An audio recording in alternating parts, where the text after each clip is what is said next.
आपके पास types of matrices हैं। Row matrix क्या होता है? A matrix is called a row matrix if it has only one row. आप देख सकते हैं ये एक मैट्रिक्स है एम, ठीक है, इसमें खाली सिंगल रो है, ठीक है, और इसका ऑर्डर क्या हो जाएगा? कितनी rows? 1 cross 2। R cross C होता है ना, 1 row and 2 column. Column matrix क्या होता है? जिसमें सिर्फ एक कॉलम हो, ठीक है, जैसे कि आप देख सकते हैं एम है, ओनली 1 कॉलम, इसका ऑर्डर क्या हो जाएगा? रेक्टेंगुलर मैट्रिक्स क्या होते हैं? रेक्टेंगुलर मैट्रिक्स में when if the number of rows is not equal to number of columns, ठीक है। ए में आप देखिए ऑर्डर किया आर क्रॉस सी, कितनी रोज है इसमें? 3 रोज है। 3 क्रॉस 2 यानी कि 3 is not equal to 2, that means ये हमारे पास रेक्टेंगुलर मैट्रिक्स हो जाएगा। बी में आप देख लें ऑर्डर क्या है, 2 rows 3 column, 2 is not equal to 3, ये भी हमारे पास रेक्टेंगुलर मैट्रिक्स हो जाएगा। इसी तरह सी जो है 1 row and 3 column, and D का आप देख लें 3 रोज एंड 1 कॉलम, यानी कि 3 is not equal to 1, number of rows is not equal to number of columns, तो ये हमारे पास क्या हो जाएगा? रेक्टेंगुलर मैट्रिक्स हो जाएगा, ठीक है। स्केयर मैट्रिक्स क्या है? स्केयर आपको वर्ड से शो हो रहा है, स्केयर में ऑल साइड्स आर इक्वल, ठीक है। तो नंबर ऑफ रोज जो है इसमें नंबर ऑफ कॉलम की इक्वल होती है, ठीक है, यानी कि ऑर्डर जो है वो सेम होता है। नल और ज़ीरो मैट्रिक्स में क्या होता है? A matrix is said to be null और ज़ीरो मैट्रिक्स जिसकी ऑल एंट्रीज ज़ीरो हों, ठीक है। आप देख सकते हैं फर्स्ट को आप देख लें 2 क्रॉस 2 ऑर्डर है, सेकंड को आप देख लें 1 क्रॉस 2 है, थर्ड में आप देख लें 2 क्रॉस 1 है। इसी तरह थर्ड में इसमें आप देख लें कितनी रोज़ है, इसमें 2 रोज 2 क्रॉस 3 है, और इसमें आप देख लें 3 क्रॉस 3 है, ठीक है। अच्छा, transpose of a matrix. Transpose of a matrix क्या होता है? ट्रांसपोज में हम चेंज करते हैं रो को कॉलम में या कॉलम को रो में, ठीक है। आप देख सकते हैं ए जो है आपके पास एंट्रीज़ हैं, इसका ऑर्डर क्या है? 3 क्रॉस 3।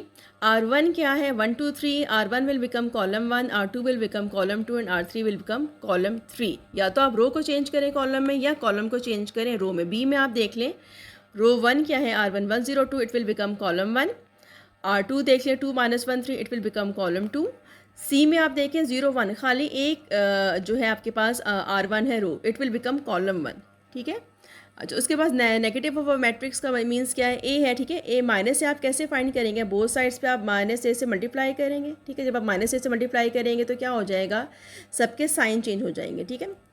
सिमेट्रिक मैट्रिक्स क्या होता है? A matrix, a square matrix is symmetric if it is equal to its transpose, that is if A transpose equals to A। सबसे पहली बात ये है इसमें सिमेट्रिक मैट्रिक्स में कि मैट्रिक्स शुड बी स्क्वायर, ठीक है, यानी कि उसका ऑर्डर जो है वो number of rows number of columns की इक्वल। और सेकेंडली कंडीशन क्या है कि if A transpose equals to A। सबसे पहली बात ये एग्जांपल देखिए, एक मैट्रिक्स है, ठीक है, हमने इसका ट्रांसपोज ले लिया है, ठीक है। अब ट्रांसपोज आप देखिए R1 will become column 1, R2 will become column 2 and R3 will become column 3। इसका ट्रांसपोज ओरिजिनल मैट्रिक्स इक्वल है, that's why it will be a symmetric matrix, ठीक है। उसके बाद आएगा स्क्यू सिमेट्रिक मैट्रिक्स। स्क्यू आप याद रखें कि सब्ट्रैक्शन से है, नेगेटिव साइन है। If A transpose equals to -a then we can say that matrix is skew symmetric matrix. For example A आपके पास है, ठीक है, हमने इसका ट्रांसपोज ले लिया। ट्रांसपोज ले लिए R1 will become column 1, R2 will become column 2 and R3 will become column 3, ठीक है।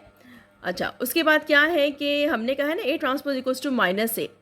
आप देखिए मैंने ए ट्रांसपोज निकाल लिया, ठीक है। हमने कहा था A transpose equals to -a and the matrix is skew symmetric. तो मैंने क्या, मैंने माइनस साइन कॉमन ले लिया है नंबर में से, ठीक है।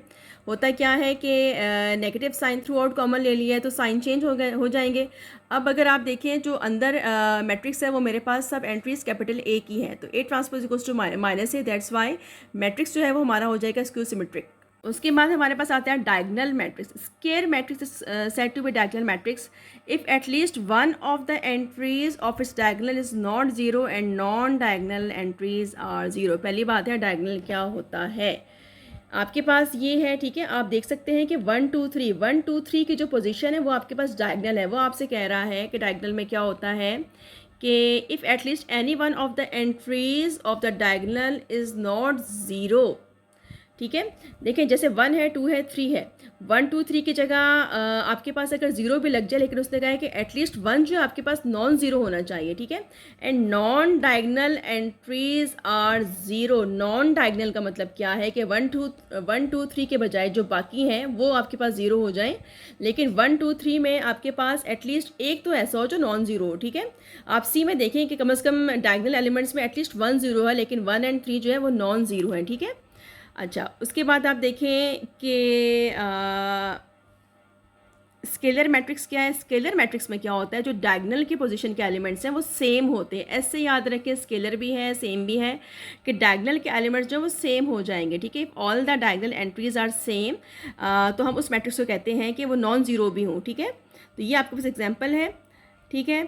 और अच्छा, इसमें ए भी है, बी भी है और सी को भी उसने स्केलर मैट्रिक्स कहा हुआ है। क्यों कहा हुआ है? 1x1 का है और उसने हमें कहा हुआ है ना कि डायगोनल एंट्रीज आर सेम, तो जस्ट सिंगल एंट्री है 5 और 5 कैन बी रो मैट्रिक्स और कॉलम मैट्रिक्स, क्योंकि इसका ऑर्डर 1x1 है और ये हमारे पास स्केलर मैट्रिक्स भी है, ठीक है।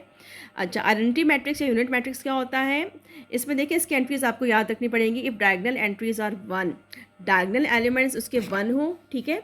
1 0 0 0 1 0 0 0 1। अगर हमारे पास एक ऐसा स्केलर मैट्रिक्स जिसमें डायगोनल एलिमेंट सिर्फ 1 हो जाए तो वो यूनिट होगा। डायगोनल एलिमेंट्स में 1 के अलावा कोई भी एलिमेंट्स हो जाएंगे तो वो हमारे पास स्केलर हो जाएगा, अदरवाइज वो हमारे पास यूनिट मैट्रिक्स या आइडेंटिटी मैट्रिक्स कहलाएगा। बी जो है 1 0 0 1, ये मेरे पास डायगोनल एलिमेंट्स जो है वो 1 1 है और बाकी 0 है, तो ये मेरे पास यूनिट मैट्रिक्स आइडेंटिटी मैट्रिक्स कहलाएगा 2x2 का। सी जो है 1 है, ये 1x1 का यूनिट मैट्रिक्स या आइडेंटिटी मैट्रिक्स है। क्यों है? देखिए हमने प्रीवियस में बात की थी कि सी के जस्ट 5 था, ठीक है। तो 5 था, एक ही एलिमेंट था, तो उसको मैंने कहा था 1x1 इसका ऑर्डर है, वो रो भी है, वो कॉलम मैट्रिक्स भी और स्केलर भी है, ठीक है। और सिंगल अगर एलिमेंट है और वो 1 है तो वो यूनिट मैट्रिक्स होगा 1x1 का।